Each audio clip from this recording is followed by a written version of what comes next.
the most successful general of early Islam, was removed from command in the middle of a campaign, and he thanked the man who fired him.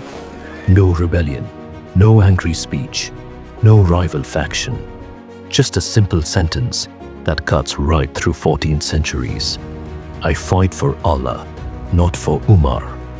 This was Khalid ibn al Walid, the man even the Roman and Persian commanders whispered about. The man who, as far as our historians record, never suffered a defeat in a battle he led after becoming Muslim.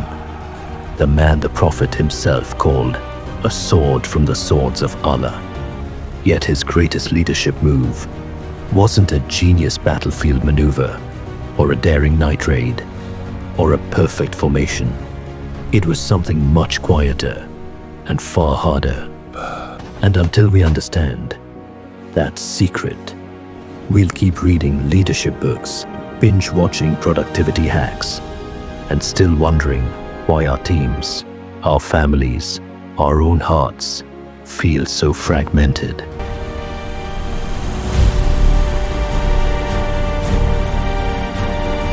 To understand how he reached that moment, taking off the cloak of command without flinching, we have to start before he was the sword of Allah. Because at Uhud, Khalid ibn al Walid was the sword against the Muslims. He was Qurayshi, from one of the most powerful clans in Makkah. Before Islam, he had everything that defines success in his society: lineage, status, physical strength, combat skill. On the day of Uhud, he commanded the pagan cavalry. While many Muslims bravely stood firm, a small group left their posts at the mountain pass. And Khalid saw the gap. He swung his cavalry around, struck from behind, and the battlefield turned.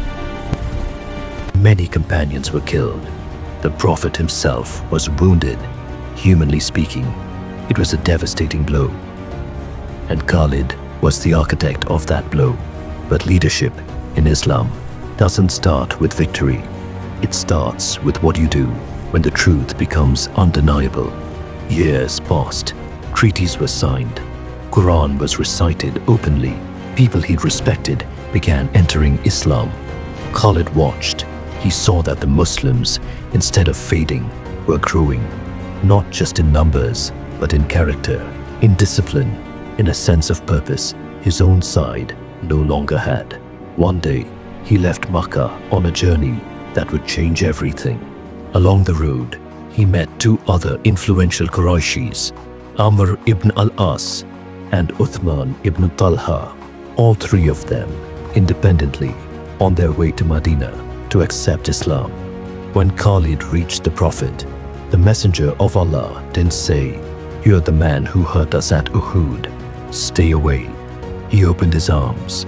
In authentic narrations, the Prophet praised Khalid's intelligence and said that he had always hoped someone like Khalid would recognize the truth. Khalid felt the weight of his past. "I have been in positions where I stood against you." But the Prophet ﷺ replied that Islam erases what came before it. The first leadership secret appears right here quietly. The ability to admit you were wrong, turn around, and then give your full weight to the truth. No ego clause. No, I'll support it, but only on my terms. From that day, the energy that once broke the Muslim line at Uhud would be spent holding their lines, protecting their lives.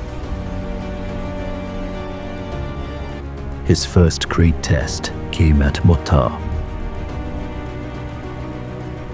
3 commanders had been appointed by the Prophet ﷺ for the Muslim force sent north: Zayd ibn Haritha, Ja'far ibn Abi Talib, and Abdullah ibn Rawaha. May Allah be pleased with them all. Facing them was a massive Byzantine-backed army. Early sources describe a disparity so great that many in the Muslim ranks knew humanly what this meant.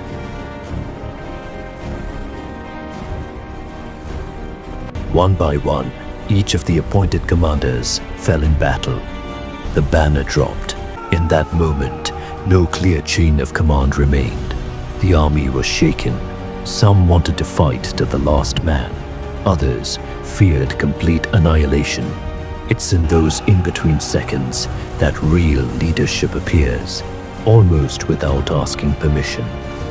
A companion, Khalid ibn, grabbed the flag and called out that someone must take it. He turned to Khalid. Khalid didn't make a speech. He didn't negotiate a title. He simply took the banner. That night and the following day, he led with a very particular kind of courage. The courage to not throw lives away uselessly.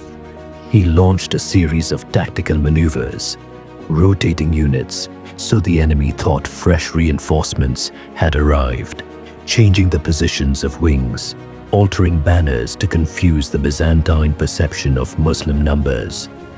Under intense pressure, with the army badly outnumbered, he managed to break contact and withdraw the Muslims in a controlled retreat. No glamorous charge, no heroic all-die-here moment, just disciplined strategy under fire, preserving what the Prophet had built.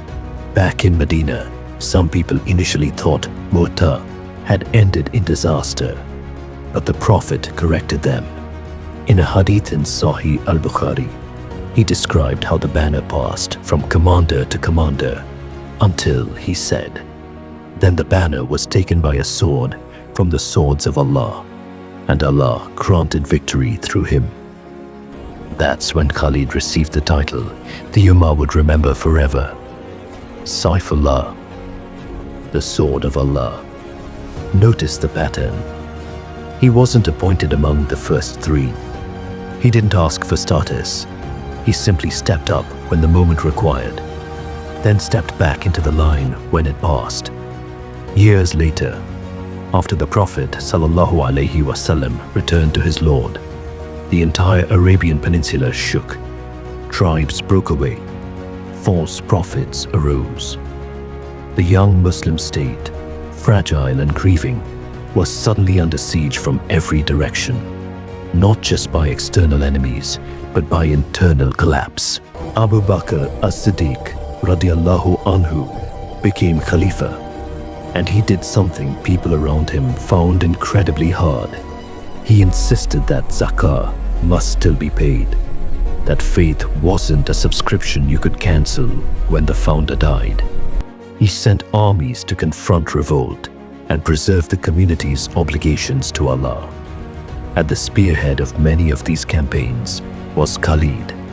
He moved with frightening speed, from Central Arabia to the strongholds of Banu Hanifa, from one rebellious tribe to another, not as a warlord carving out his own kingdom, but as a servant executing the orders of a Khalifa who, in dunya terms, had no army big enough to guarantee anything. At Yamama, against the forces of Musaylima the liar, the battle was brutal. Many Quran reciters were martyred. It was in that furnace that the idea to compile the Quran into a single mushaf later emerged. Because of how heavy the casualties were among the Hufaz, Khalid's leadership there wasn't just swords and shields. He reorganized lines when they broke. He called out to the Ansar and Muhajirun by name, tying them back to Badr and Uhud, reminding them of who they were. His strategy was always fused with something deeper: identity, purpose, accountability to Allah.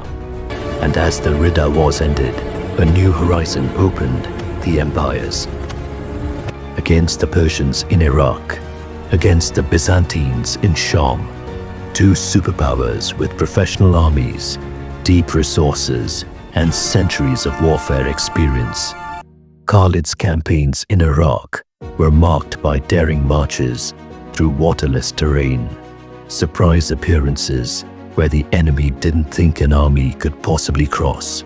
In a world before GPS or satellite maps, this required not just boldness, but an intimate respect for knowledge.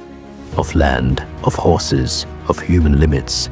Again and again, a pattern emerges. He listens, he consults, he moves fast. He remains calm when others panic. By the time he was transferred to Sham, under the leadership of Umar ibn al his name alone was enough to unsettle opposing generals. At Yarmouk, the stakes could not have been higher. A large Byzantine army, with cavalry, infantry, and allied tribes, faced a significantly smaller Muslim force. This wasn't a skirmish. If the Muslims were crushed here, the door to Sham might slam shut for decades. Khalid arrived, and with the approval of the other commanders, unified the scattered contingents into a single coherent army. He restructured the ranks, positioned veterans in critical points, and did something many of us in modern leadership roles forget. He went unit by unit, speaking to hearts. He spoke of Jannah, of what it means to stand firm, of the honor of being written in the pages of angels instead of the pages of men. The battle raged over several days. There were moments where the line wavered, when some fighters fell back in fear. Reports mention how women from the Muslim camp drove the men back to the front, shaming those who tried to flee, reminding them what was at stake. Khalid rode where the danger was thickest. He didn't lead from the rear with a detached mind map. He led with dust on his face, hearing the takbirs rise and fall with the rhythm of the fight. And then, right when his reputation as the undefeated general was at its peak, the internal test arrived. A letter from Medina. Umar ibn al had decided to remove Khalid from overall command and appoint Abu Ubaidah ibn al-Jarrah in his place. No scandal, no moral failure. Umar's reasoning, as reported by early historians, included a deep fear that people were beginning to tie victory to Khalid's name, not to Allah. That the community might start believing in personalities more than in divine help. Here's the cliff edge of the story. How does a man, known across Arabia and beyond as the sword of Allah, react when the world's most powerful believer tells him, in effect, "You are now just another soldier in the line"? Does he protest, threaten to walk away, quietly split the army's loyalty? So, his men know who the real leader is. Abu Ubaidah, out of respect, initially hid the letter so as not to trouble Khalid in the middle of intense battles. But news can't stay buried forever. When Khalid finally learned he had been removed, his response revealed why his leadership still speaks to our hearts today. He didn't fight the decision. He accepted the new commander, and he kept fighting with the same intensity, the same courage, the same strategic insight as a regular officer under Abu Ubaidah's command. It's here that his earlier words gain their full meaning. I fight for Allah, not for Umar. No bitterness, just clarity. Leadership without the addiction to being seen as a leader. The secret hinted at in the beginning wasn't Khalid's military genius, though that was real. It wasn't that he'd never lost a battle. It wasn't even the title, Sword of Allah. His deepest leadership power was this: he had learned to conquer his own ego. He could admit he'd been wrong and enter Islam. He could be the fourth choice at Mu'tah and still step up. He could be the supreme commander at Yarmouk and then stand the next day as just another soldier in the ranks. Ego, in our age, is like one of those background apps on your phone that quietly drains your battery. You're doing the right things, sending emails, leading meetings, posting good reminders, but something invisible is eating away your energy, your sincerity, your barakah. Khalid shows what it looks like when that background app is shut down. So when you feel sidelined at work, when someone else gets the promotion, when your Islamic project, your masjid committee, your activism doesn't put you in the spotlight you thought you deserved, pause for a second. This is your stone against the blade moment. The resistance that sharpens you if you let it. Not a punishment. A chance to prove that you serve Allah, not your title. You might be managing a team in a tech company. You might be a mother trying to hold a family together. You might be the quiet volunteer who stacks chairs after everyone else has left the event. Western life throws responsibility at us, then quietly whispers that our value depends on how loudly our name is mentioned. Khalid ibn al Walid's story answers that whisper with a different equation. Do the work, take the risk, give your best planning, your courage, your sweat, and then be ready to hand over the banner the moment Allah asks, and stay in the line, heart intact, if you want to keep carving that kind of leadership into your own life. Leadership of the self, leadership in families, in communities. And you don't want to walk that road alone. Stay with us. Subscribe to Veritas Frame. Together, we don't just watch history. We learn how to live by it.